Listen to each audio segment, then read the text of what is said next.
O repórter Bruno Grubert esteve lá em Carpina, mas agora ele está ao vivo no Recife, que ele está acompanhando o julgamento das 3 pessoas que ficaram conhecidas como canibais de Garanhuns. Esse julgamento que começou hoje pela manhã, lá no Fórum do Recife, na Ilha Joana Bezerra. O Grubert vai trazer para a gente as informações, porque esse julgamento tem data já para ser concluído esse julgamento? Ô, Grubert, boa tarde para você.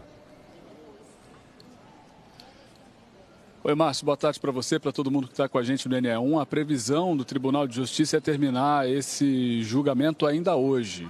Mas ele ainda está no começo, ele atrasou um pouco para ser iniciado aqui no Fórum de Joana Bezerra. E aí a gente acompanha essa movimentação aqui para saber se realmente essa previsão vai ser cumprida e se a sentença dos canibais de Garanhuns vai sair hoje. Hoje eles estão sendo acusados por 2 crimes. O assassinato de Gisele Helena da Silva e Alexandra da Silva Falcão, crimes que ocorreram em fevereiro e março de 2012. A gente tem imagens dos réus chegando aqui ao Fórum Joana Bezerra. Jorge Beltrão Negromonte Ferreira, Isabel Cristina Pires da Silveira e Bruna Cristina Oliveira da Silva chegaram aqui por volta das 9h30 da manhã. 20 minutos depois, a sessão do Tribunal do Júri foi aberta com a escolha dos jurados. São 7 jurados, 5 homens e 2 mulheres. O juiz Ernesto Bezerra Cavalcante é quem está presidindo essa sessão do Tribunal do Júri, que começou com um depoimento interrogatório do primeiro réu, que é Jorge Beltrão Negromonte Ferreira.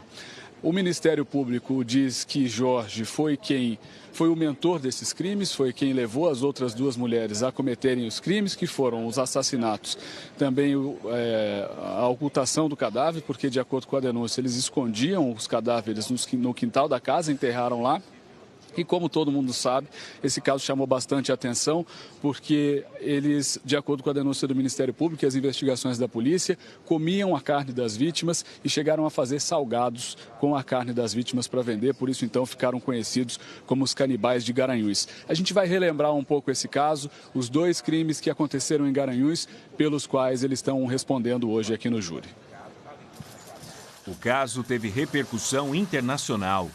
Os 3 acusados ficaram conhecidos como o trio de canibais, por matar as vítimas e fazer salgados com a carne humana. Uma das vítimas foi Gisele Helena da Silva, de 31 anos, assassinada no dia 25 de fevereiro de 2012. A mulher foi morta a facadas e depois teve o corpo esquartejado. O trio também é acusado pelo Ministério Público de ter assassinado Alexandra da Silva Falcão, de 20 anos, no dia 12 de março de 2012. Ela também foi morta a facadas e teve o corpo esquartejado. As investigações descobriram ainda que a primeira vítima de Jorge Beltrão Negromonte da Silveira, Isabel Cristina Pires da Silveira e Bruna Cristina Oliveira da Silva, foi a estudante Jéssica Camila da Silva Pereira, assassinada em 2008, quando tinha 17 anos. Na época, a adolescente tinha uma filha de 1 ano. A criança passou então a ser criada pelo trio. Os 3 foram condenados por esse crime, o assassinato que ocorreu em Olinda, foram condenados em 2014 e agora voltam para o banco dos réus para serem julgados por esses 2 crimes, 2 assassinatos que foram cometidos em Garanhuns. E a mecânica do júri vai ser a seguinte: depois de o juiz, o promotor e os advogados de defesa ouvirem os depoimentos dos réus, os 3, por enquanto, Jorge Beltrão ainda que está falando, em seguida vai haver o debate entre acusação e defesa. Eles têm 2h30 cada um. Em seguida pode haver a réplica e a tréplica com até 2 horas de cada um, para que em seguida os jurados se reúnam e decidam se vão considerá-los culpados ou inocentes. A gente está acompanhando essa movimentação e daqui a pouco volta, Márcio, para mostrar o que disseram o promotor de justiça da acusação e também os advogados de defesa dos 3 réus, os canibais de Garanhuns. Já, Márcio. Vamos conversar com o Bruno Grubert, que acompanha o julgamento das 3 pessoas que ficaram conhecidas como canibais de Garanhuns. Grubert, como é que está a movimentação por aí?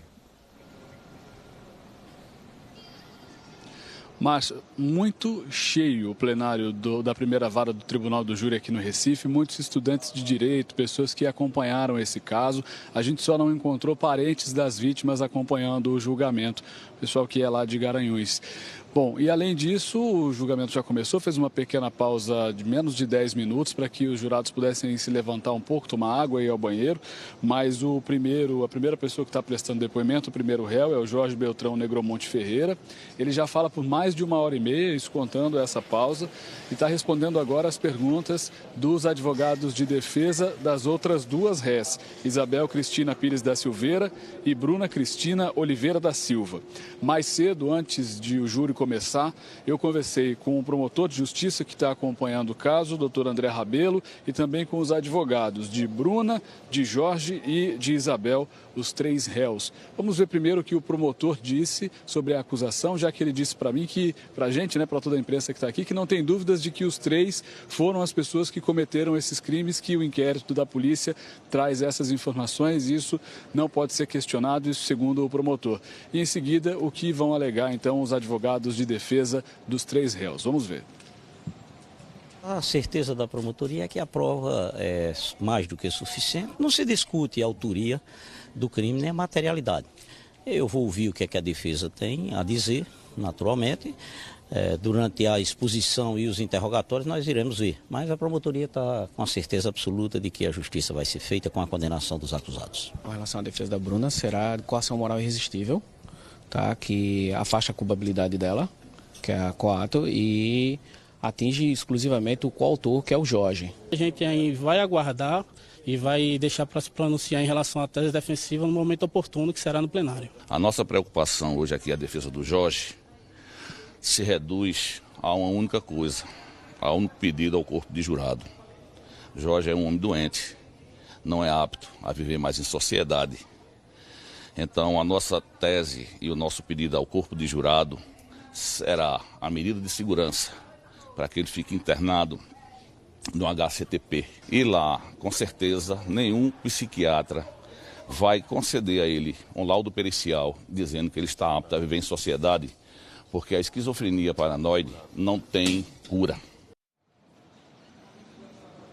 Bom, Jorge ainda está prestando depoimento, respondendo as perguntas, e ele tenta defender essa tese da defesa de que ele tem problemas mentais, sofre de uma doença chamada esquizofrenia, que o teria feito ouvir vozes e então o que poderia ter levado a praticar os crimes. E ele também está tentando convencer os jurados e o juiz que, na verdade, ele foi levado a cometer os crimes por Bruna. Bruna a teria convencido. O que é uma tese bem diferente do que diz o Ministério Público, que diz que Jorge Beltrão foi a pessoa que encabeçou esses crimes. Foi ideia dele. Ele levou as duas a cometerem os crimes também, isso segundo a tese do Ministério Público. O promotor também diz que os laudos foram feitos pela perícia, por médicos psiquiatras, dão conta de que Jorge não tem problemas mentais, que ele tinha noção do que estava fazendo quando, segundo o Ministério Público, cometeu esses crimes. Esses debates vão se estender ao longo do dia. O depoimento de Jorge é só o primeiro, depois ainda vão ser ouvidas as 2 réis que vão responder as perguntas, em seguida tem os debates de acusação e defesa, só depois disso é que os jurados vão se reunir para decidir se os 3 canibais de Garanhuns são culpados ou inocentes. Não tem previsão, Márcio. A gente não consegue dizer se esse julgamento vai terminar hoje, apesar de ser essa a previsão do Tribunal de Justiça. Márcio, voltamos ao estúdio com você. Grubert trazendo para a gente as informações ao vivo.